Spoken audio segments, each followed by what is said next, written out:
the scale can be super, super like deceiving for a lot of people. And I think it's one of those things where it just comes back to being educated on like what that number actually is telling you and how it can change for so many different reasons overnight, right? So there, especially for women, we have hormone fluctuations on a monthly basis. That in itself can affect the scale, our stress levels, like you said, our recovery, the types of foods that we ate, the amount of sodium we consumed the day before or not.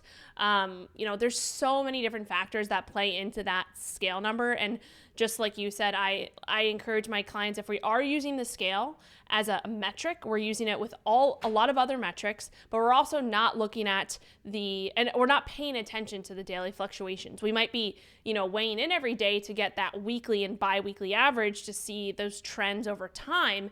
But that daily fluctuation, maybe it gives us a little insight of what's going on. But we're not, if the goal, for example, is fat loss, we're not paying attention to that daily, because that's going to completely throw off, where you're at, right? And it doesn't give the whole picture. And like you said, you kind of talked about this, but one thing that I noticed personally, and I noticed this a lot of my clients too, is the scale can actually go up the next day just due to a little bit more inflammation. So like typically it doesn't happen all the time, but like I would say 80% of the time after I do like a hard lower body workout or a hard leg workout, the next day the scale jumps up like a pound. It doesn't even matter where I'm at in my, if I'm, at maintenance or in a deficit or in a surplus, like it's going to jump up because I have stressed my body, stressed my lower body. I have a little bit more inflammation, probably holding on to a little bit more water.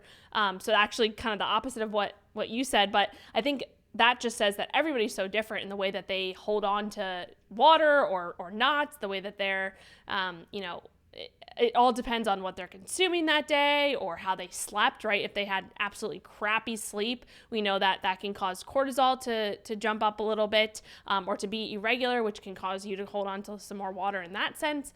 So with all that being said, like there's so many different reasons why the scale fluctuates. And so if you're not using other metrics on top of the scale to track things, then you're really just messing with your head and doing yourself a disservice in that regard. So that is also one thing that took me a long time to come to terms with. I guess I still do, but I had a very type A personality, right? And this is a lot of the women I work with. It's like we think that we have to just go, like not paying attention to recovery. In the CrossFit days, I don't do much CrossFit anymore, but if I wasn't dead on the floor and a sweat angel after every workout, then I felt like I wasn't working hard enough.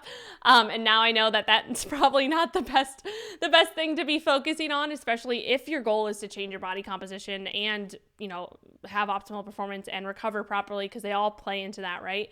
So I think it's realizing that like recovery and stress management and sleep are such a big piece of the puzzle that a lot of people don't tend to pay attention to, because they're just not like these sexy things that, they think make a difference, but they actually probably make the biggest difference when it comes to, a lot of the goals that you're trying to achieve. So